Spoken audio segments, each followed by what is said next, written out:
நான் சின்ன கரண்டி எடுத்ததுக்கு காரணம் ஒரு குழி கரெக்டாக இருக்கும் என் கரண்டி.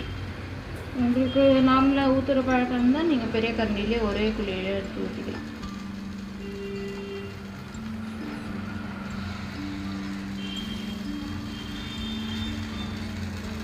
ஊற்றும் போது ஹை ஃப்ளேமில் இருக்கணும். அதுக்கப்புறம் சிம் பண்ணிட்டு மூடி வைக்கணும். மூடி வச்சா தான் இது வேகும், இல்லைன்னா ரொம்ப கஷ்டங்க. உள்ள மாவாக இருக்கும்.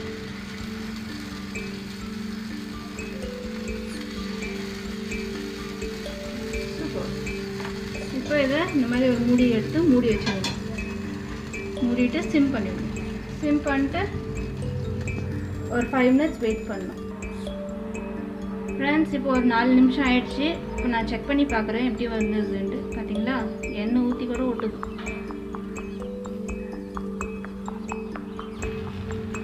இந்த மாதிரி எல்லாத்தையும் திருப்பி போட்டுக்கணும். பார்த்தீங்களா, இவ்வளோ நல்லா செவந்துருக்கு கீழே. அதே மாதிரி இன்னொரு பக்கமும் செவரணும்ல, அதனால நம்ம வெயிட் பண்ணலாம்.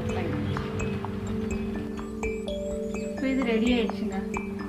இந்த 4 minutes நம்ம ஒரு பக்கம்னு சொன்னோம்ல, அந்த மாதிரி கணக்கில் சிம்மில் வச்சுக்கணும் கேஸ், இல்லைன்னா தீஞ்சு போயிடும் ஃபுல்லாக.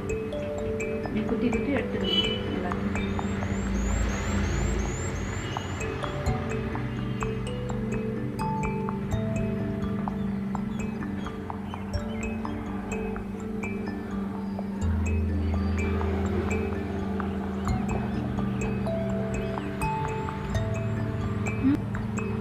அவ்வளோதான் ஃப்ரெண்ட்ஸ்.